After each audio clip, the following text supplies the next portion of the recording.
नमस्कार, मैं मनमोहन मिश्र एक बार फिर आप लोगों के बीच मोदी जी को लेकर के।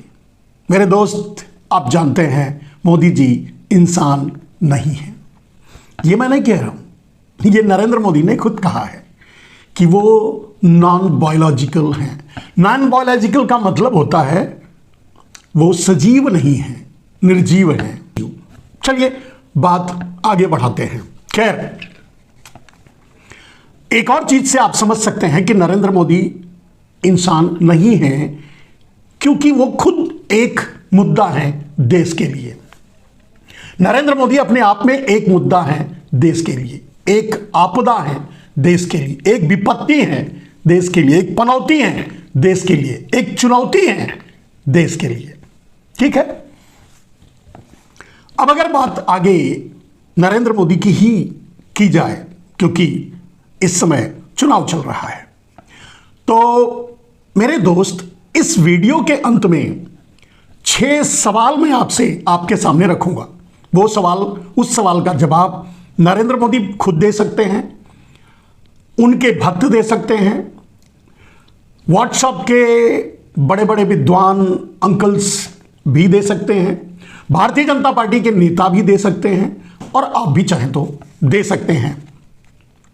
वो सवाल वीडियो के अंत में 6 सवाल होंगे, वो मैं आपके सामने आज रखूंगा वीडियो को समाप्त करने से पहले। लेकिन उसके पहले मेरे दोस्त, कल झारखंड में और कुछ उपचुनाव में चुनाव संपन्न हुआ। झारखंड में कुछ क्षेत्रों में पहले चरण का चुनाव, शायद वहां 2 चरण में चुनाव हो रहा है, दूसरे चरण में एक साथ महाराष्ट्र के साथ हो रहा है, और पहले चरण का चुनाव शायद कुछ उपचुनाव के साथ हो रहा है।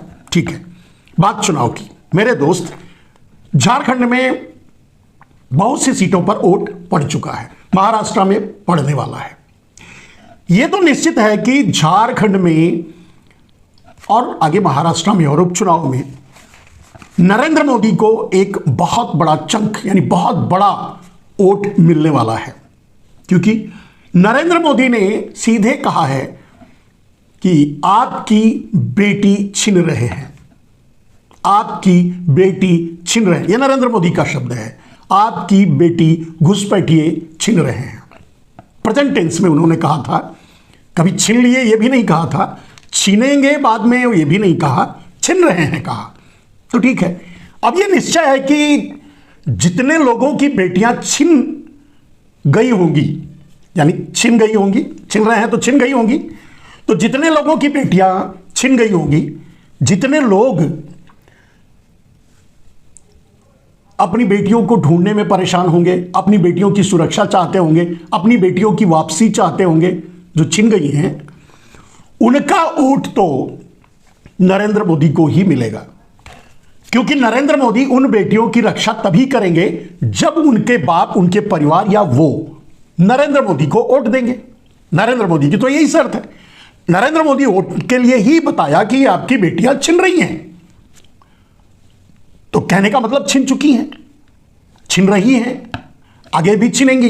तो जिन्हें अपनी बेटियों की चिंता है, जिनकी बेटियां छिन चुकी हैं, वो तो निश्चय ही अपनी बेटियों को बचाने के लिए, अपनी बेटियों को वापस पाने के लिए, और आगे भविष्य में घुसपैठिए उनकी बेटियां छिन न लें, वो नरेंद्र मोदी को ही वोट देंगे, और दिया होगा और आगे भी देंगे। इसमें कोई दो राय नहीं है, यह क्लियर और साफ है। अब देखना यह है कि झारखंड, महाराष्ट्र या दूसरे जहां भी चुनाव चल रहे हैं, वहां के कितने लोगों की बेटियां छिन चुकी हैं, क्योंकि निश्चय ही जिनकी छिन चुकी है वही नरेंद्र मोदी को वोट देंगे, जिनकी नहीं छिनी है वो क्यों वोट देंगे। नरेंद्र मोदी ने इसी शर्त पर वोट मांगा है कि बेटियां छिन रही हैं, आप हमको वोट दीजिए तो हम बचा लेंगे। तो जिनकी छिन चुकी हैं, जिनकी नहीं छिन रही हैं, जो सक्षम है अपनी बेटियां बचाने के लिए, जो अपनी बेटियों की लड़ाई लड़ सकते हैं, अपनी बेटियों की सुरक्षा कर सकते हैं, जो एक सक्षम माँ बाप या पेरेंट्स की भूमिका निभा सकते हैं, वो तो नरेंद्र मोदी को वोट नहीं देंगे, क्योंकि वो सक्षम है। जिनकी बेटियां छिन चुकी हैं, जो कुछ नहीं कर पाए, हिजड़ों की तरह चूड़ियां पहनकर बैठ गए, नरेंद्र मोदी ने ताल ठोककर, छाती पर चढ़कर, मूंग डालते हुए यह बात कही कि बेटियां छिन रही हैं, तो जिनकी बेटियां छिन रही हैं वो चुप रहे, और वो वोट भी देंगे, उन्होंने सवाल भी नहीं उठाया, तो निश्चय ही वो वोट तो नरेंद्र मोदी को मिल चुका है बेटियों के नाम पे, बेटियों की सुरक्षा के नाम पे। हाँ, जिन्होंने इसे स्वीकार नहीं किया, इसका जवाब दिया, नरेंद्र मोदी को झूठा बताया, मक्कार बताया, जहर उगलता हुआ बताया, वो निश्चय ही नरेंद्र मोदी को वोट नहीं दिया होगा, नहीं देगा आगे भी। ये तो रही झारखंड के चुनाव की बात। सुप्रीम कोर्ट से एक ऐसा निर्णय आया जिसको लेकर के सोशल मीडिया वगैरह वाले और राष्ट्रीय पत्रकार राष्ट्रवादी पत्रकार बड़े खुश हुए। एक अच्छा फैसला आ गया, बुलडोजर पर रोक लग गई। मेरे दोस्त, बुलडोजर पर बात करना कोई मतलब नहीं है, और बुलडोजर के लिए लोग केस करें और उस पर सुप्रीम कोर्ट फैसला दे, ये कोई बहुत बड़ी बात नहीं है। बड़ी बात क्या है? बड़ी बात यह है मेरे दोस्त कि आखिर बुलडोजर सिर्फ कुछ खपती लोगों के क्षेत्रों में क्यों चल रहा है? या उन्हें प्रशासन करना नहीं आता, या उन्होंने गुजरात मॉडल से कुछ सीखा नहीं। आपने सुना होगा, गुजरात मॉडल के नाम पर ही भारत में वोट पड़ा था। गुजरात मॉडल को लाने के लिए ही नरेंद्र मोदी को प्रधानमंत्री बनाया गया था। देश की बात कर रहा हूं, उसमें और भी बहुत से झूठे मक्कारी भरे वादे थे, जुमले थे, झूठ था। उन सब के कारण भी लोग भ्रम में आए। लेकिन मूल बात यह थी कि गुजरात मॉडल पर लोगों ने वोट किया था। लेकिन आज जो अपने प्रदेश को बचाने के लिए, चलाने के लिए, या समझ लीजिए कंट्रोल करने के लिए, क्राइम कंट्रोल जो भी है, अगर उसके लिए वो बुलडोजर चला रहे हैं, तो वो तो गुजरात मॉडल का विरोध कर रहे हैं, नरेंद्र मोदी का विरोध कर रहे हैं। क्योंकि आज तक मैंने तो नहीं सुना कि गुजरात में बुलडोजर चला हो, जबकि financial crime, institutional crime, fraud और क्या कहते हैं, ठग्स ऑफ गुजरात, गुजराती ठग, गुजरात सारे ठग गुजरात के ही हैं ज्यादातर, आपको भी पता है। सारा ड्रग्स का व्यापार गुजरात में, सारी पोर्टिंग गुजरात में, सारा गेटवे गुजरात, सारा अपराध गुजरात में, बेटियां गायब हो रही हैं गुजरात की, किसान आत्महत्या कर रहे हैं गुजरात में जो भी क्राइम है, ब्रिज गिर रहे हैं, रोड टूट रहे हैं, धोखाधड़ी हो रही है, बहुत से क्राइम है। लेकिन कहीं भी एक बार भी आपने सुना कि गुजरात में बुलडोजर चला? बस सुप्रीम कोर्ट से भी मेरा कहना है, और आम जो राष्ट्रवादी पत्रकार हैं जो सुप्रीम कोर्ट के फैसले से थोड़ा खुश हो जाते हैं कभी कभी, जबकि वो जानते हैं कि सुप्रीम कोर्ट भी नरेंद्र मोदी का ही है। अब तक तो यही रहा है, क्योंकि बाद में रिटायर होने के बाद उनको भी संसद बनना है, और कुछ नहीं तो कम से कम नरेंद्र मोदी उनके घर पे तो आएंगे। अगर उनके हक में फैसले देंगे तो नरेंद्र मोदी उनके घर गणेश की पूजा करने आ जाया करेंगे। खैर, ये बातें अलग हैं। बात मूल ये है कि पूरा देश ये क्यों सीख नहीं रहा है? पूरे देश के मुख्यमंत्री या जो संतरी या मंत्री जो भी हैं, जो देश चला रहे हैं, अपने यहां बुलडोजर क्यों चला रहे हैं? गुजरात से वो क्यों नहीं सीख रहे हैं? बड़े से बड़ा क्राइम करने वाला भी गुजरात में सेफ है, बुलडोजर से तो सेफ ही है। वहां बुलडोजर नहीं चल रहा है तो भाई और जगह बुलडोजर क्यों चला रहे हो यार? गुजरात मॉडल से कुछ सीखो। आपके मसीहा हैं नरेंद्र मोदी। नरेंद्र मोदी अपने गुजरात में अपने काल में भी नहीं चलवाए थे, बाद में भी नहीं चलवाए। हां, जलवा दिए थे गुजरात को, यह अलग बात है। दंगे करवा दिए, अलग बात है। 59 कार सेवकों को जलवाकर राजनीति कर ली, वो अलग बात है। लेकिन कम से कम बुलडोजर नहीं चलवाए थे। तो ये बुलडोजर वाली नीति गुजरात मॉडल से हट करके पूरे देश में क्यों और काहे को चल रही है भाई? कुछ तो सीखो नरेंद्र मोदी से। मेरे दोस्त, एक और बात नरेंद्र मोदी के उस संदर्भ में कि नरेंद्र मोदी ने सीधे जूता निकाल करके मारा। अब वो उसके लिए मेरे पास शब्द नहीं है। वो शब्द पिघलता हुआ शीशा है, पिघला हुआ शीशा है जो कानों में चुभता है। लेकिन इंसानों के, जो इंसान नहीं रहे, उनको मैं क्या कह सकता हूं? नरेंद्र मोदी ने सीधे कहा, आपकी बेटियां छिन रही हैं, आपकी बेटियां छिन रहे हैं। उसको सुनकर ले लिया, तालियां बजाई और बगल में खड़े रहे, माले पहनाए। खैर, अब बीजेपी के वोटरों को मैं कुछ नहीं कहूंगा। अब उनकी बेटियां ही छिन गई हैं तो मैं क्या कह सकता हूं? रह गई बात यह, क्योंकि नरेंद्र मोदी ने कहा, मैंने कुछ नहीं कहा है। नरेंद्र मोदी कह रहे हैं, वही मैं बता रहा हूं, उसका अर्थ मैं समझा रहा हूं। लेकिन नरेंद्र मोदी जी से कोई ये नहीं पूछा, कम से कम यही पूछ लेते कि जिस आदिवासी के बारे में वो कह रहे हैं कि आपकी बेटियां छिन रही हैं। मणिपुर में उन्हीं आदिवासियों की बेटियों को नंगा करके सड़क पर घुमाया गया और मोदी जी के कान में जू तक नहीं रेंगा। मोदी जी को ख्याल तक नहीं आया। मोदी जी बचाने के लिए वहां नॉन बायोलॉजिकल मसीहा बनकर नहीं पहुंच गए, आज तक नहीं गए। हो सकता है मणिपुर, नरेंद्र मोदी मणिपुर को, वैसे पढ़े लिखे कम हैं और मणिपुर को शायद वो ना भारत का हिस्सा मानते हो या उन्हें पता ना हो कि मणिपुर भारत में ही है। ऐसा हो सकता है क्योंकि कम पढ़ा लिखा होना भी, माने क्या कहते हैं, बैल बुद्धि होना भी तो एक मुसीबत होती है, अपने लिए भी और दूसरों के लिए भी। तो ऐसा हो सकता है कि उन्हें पता ना हो कि मणिपुर भारत में है, भारत का ही हिस्सा है, जहां बेटियों को नंगा करके, आदिवासी बेटियों को नंगा करके घुमाया गया, नंगा करके मारा गया। न जाने कितने कत्ल हुए, कितने लोग विस्थापित होकर वहां बैठे हुए हैं, आज भी जल रहा है। लेकिन नरेंद्र मोदी को उसकी चिंता नहीं है। जो बॉर्डर से लगता है, इंटरनेशनल बॉर्डर से लगता है, झारखंड जहां कोई इंटरनेशनल बॉर्डर नहीं है, वहां घुसपैठियों की चिंता है। अब ये घुसपैठिए नरेंद्र मोदी कहां से इंपोर्ट कर रहे हैं, मेरे समझ में नहीं आ रहा है।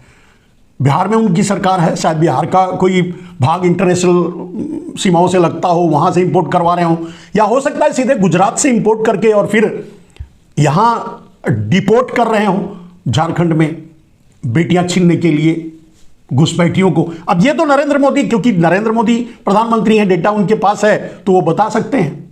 खैर मैं गलती बोल गया, अडानी प्रधानमंत्री हैं भारत के, तो नरेंद्र मोदी अडानी से पूछकर बता सकते हैं कि ये कहां से घुसपैठिए किस सीमा से अंदर घुस रहे हैं। और मणिपुर पर क्या कहना है नरेंद्र मोदी का, आप लोग पूछ लीजिएगा, वो तो बोलने वाले हैं नहीं यार, मुझे मालूम है। वो मैं तो वैसे ही बैंक में बोल रहा हूं कि मैं जानता हूं नहीं बोलेंगे, तो इसलिए बोल रहा हूं। ये विषय है आपके लिए सोचने का, समझने का। खैर मैं आपसे भी क्या उम्मीद करूं। 5 किलो अनाज का कटोरा लेकर आप लाइन में खड़े हो, आपका बेटा झंडा लेकर नारे लगा रहा है, मारा जा रहा है नौकरी मांगने पर। यह अलग बात है कि बाद में मान लेती है सरकार, बेवकूफ़ बनाती है। बेवकूफ़ बनाने के लिए तो पूरे किसानों को ही बेवकूफ़ बना दिया नरेंद्र मोदी।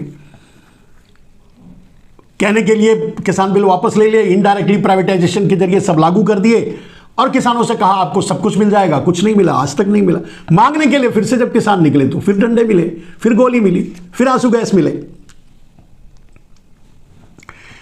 तो मेरे दोस्त, अब अगर बात आगे बढ़ाते हुए नरेंद्र मोदी के बैल बुद्धि की करें, तो नरेंद्र मोदी ने कहा राहुल गांधी को कि एक संविधान दिखाते हैं लाल कलर का। मोदी जी, संविधान का जिल्द किस कलर का होगा यह मतलब नहीं है, उस किताब के अंदर संविधान लिखा होना चाहिए। और आप पढ़ते ही नहीं तो आपको क्या पता उसमें क्या लिखा है। वो लाल हो, या पीला हो, वो काला हो, वो नीला हो, वो सफ़ेद हो, क्या फ़र्क पड़ता है।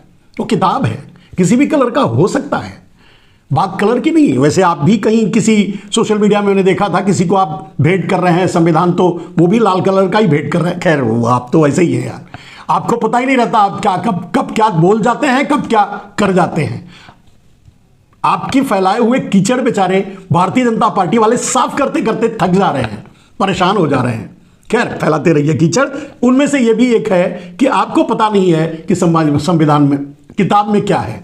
नरेंद्र मोदी जी, राहुल गांधी को बुला करके उनके हाथ से छीन लो और थोड़ा खोल कर देखो उसमें क्या लिखा है। वैसे संविधान का सभी पढ़ने की स्थिति में आप नहीं हो, आप खुद ही बोले थे, आप तो स्कूल ही नहीं, स्कूल तक ही पढ़े हो, उसके बाद गए नहीं। ये अलग बात है कि फौजरी करके डिग्रियां वगैरह हासिल कर ली। इंटायर पॉलिटिक्स की, जो भारत के इतिहास में जो सब्जेक्ट ही नहीं है, नॉन सब्जेक्ट। जब नॉन बायोलॉजिकल हो तो नॉन सब्जेक्ट डिग्री भी आपकी होगी और किसी की हो ही नहीं सकती। खैर वो उस पर हम नहीं जाते। बात यह है कि आप किताब के अंदर, अगर आपको शंका है कि राहुल गांधी एक लाल किताब दिखा रहे हैं और वो किताब के अंदर कुछ नहीं, खाली है, तो एक बार खोल करके पढ़ लो। पढ़ नहीं पाओगे तो ले लो, राहुल गांधी के हाथ से ले लो, छीन लो। नहीं तो कुछ तो लगा दो, अपनी पुलिस, अपनी सीबीआई, अपनी ईडी, अपना आईटी जो भी है उनको लगा दो। हेलीकॉप्टर की तलाशी के बहाने ही राहुल गांधी का वो संविधान वाली किताब ले लें और आपको दिखा दें कि उसमें कुछ लिखा है कि नहीं।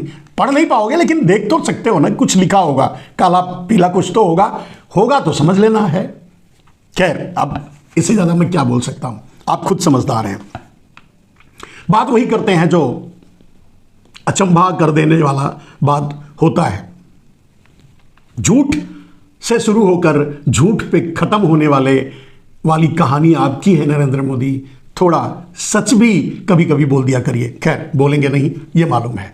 नफरत से चुनाव जीतने का आपका इरादा हमेशा बना रहता है। छीन लो, तोड़ लो, काट लो, खरीद लो। खरीदने की ताकत आपके पास यही है। 400 लाख करोड़ जिसको ला करके लोगों को बांटने वाले थे, वो दबा के बैठ ही गए हो। विनोद अडानी के नामों से जमा ही कर दिया है। तो फिर पैसे की क्या चिंता है? पैसा है ही है, पावर है ही है। जो भी करना चाहो कर सकते हो, कर रहे हो। देश समझने की कोशिश कर रहा है, समझ नहीं पा रहा है, शायद उसको समझ में नहीं आ रहा है। खैर, मैं देश के बारे में क्या कहूं। हमारा देश है तो अपना ही, कह क्या सकते हैं। सोचता हूं कोई बहुत ज्यादा बदलाव इन 1000 सालों में नहीं हुआ है। हम कुछ लुटेरों के गुलाम बन गए थे। हम कुछ पठारी लुटेरों के गुलाम बन गए थे। कुछ समुद्री लुटेरों के गुलाम बन गए थे। 2-4 चोरों के जब गुलाम बन गए तो आप तो एक बहुत बड़ी शातिराना टीम लेकर के आए हो। गुजरात लॉबी, गुजराती माफियाओं के साथ मिलकर देश को गुलाम बनाने निकले हो। बना ही सकते हो। जब चोर और उचक्के भारत को गुलाम बनाकर चले गए तो गुजराती माफिया तो बना ही सकते हैं भारत को गुलाम। और तब जब चीन और अमेरिका साथ खड़ा हो, क्योंकि उसका फायदा है और आपने उसका फायदा करवा दिया। चीन को भी जो देना था दे दिया, अमेरिका को भी जो देना था दे दिया। खैर, ये तो बाद की बात है। लोगों को तब समझ में शायद आएगा जब उनका सब कुछ लुट जाएगा। अब रही बात सवालों की, जाते जाते सवाल 6 सवाल मोदी जी आपसे भी है और इस देश की जनता से भी है। जिनकी बेटियां छिन गई हैं उनसे भी है, जो आपको वोट इसलिए दे रहे हैं कि अपनी बेटियां बचा पाएं। 80 करोड़ उन लोगों से भी है जो भीख की लाइन में खड़े हैं। खैर, सवाल क्या है? 500 करोड़ से ज्यादा लोन भारत में किसने लिया है, उसकी लिस्ट जारी कर दो। सवाल नंबर 1। सवाल नंबर 2, ब्लैक मनी के अल्टीमेट ओनर, आज ब्लैक मनी किसके पास है? आप प्रधानमंत्री हो, आपके पास लिस्ट है, यह अच्छी तरह जानते हैं हम, और पूरा देश भी को भी समझना चाहिए कि आपको पता है। तो ब्लैक मनी किसके पास है? अल्टीमेट ओनर ब्लैक मनी के आज कौन है? उनका नाम देश के सामने रख दो। सवाल नंबर 3, भारत में फाइनेंशियल इंस्टीट्यूशनल फ्रॉड करने वाले लोगों का नाम बता दो। कौन लोग हैं वो? किसने भारत में अब तक सबसे ज्यादा फाइनेंशियल इंस्टीट्यूशनल फ्रॉड किया था? वो किस प्रदेश के हैं? वो कौन है? उनका नाम क्या है? बैंकों का डेटा आपके पास है तो आप बता सकते हो। सवाल नंबर 4, बैंकों के डिफॉल्टर कौन है?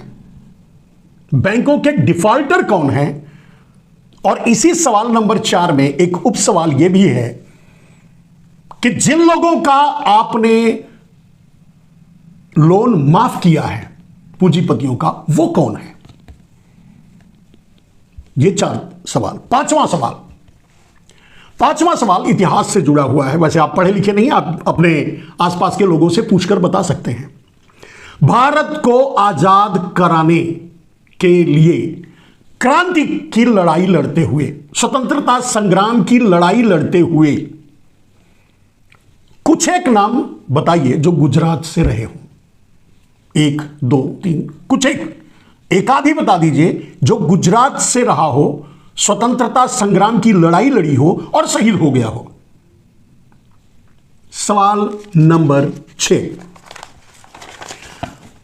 आजादी के बाद भारत की किस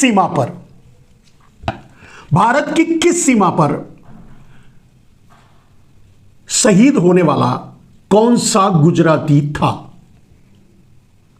कौन सा गुजराती भारत की किसी सीमा पर शहीद हुआ है और कितना? कौन?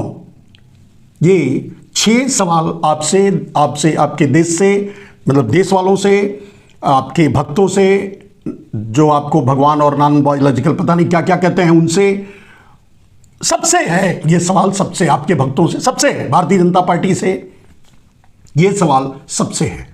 और इस सवाल के जवाब में ही आपका अस्तित्व छुपा है। आप आज जो देश के साथ कर रहे हो, आपसे आज जो देश को मिल रहा है, आप देश को जो दे सकते हो, इन सवालों से पूरे देश को जवाब मिल सकता है अगर आप देना चाहो तो।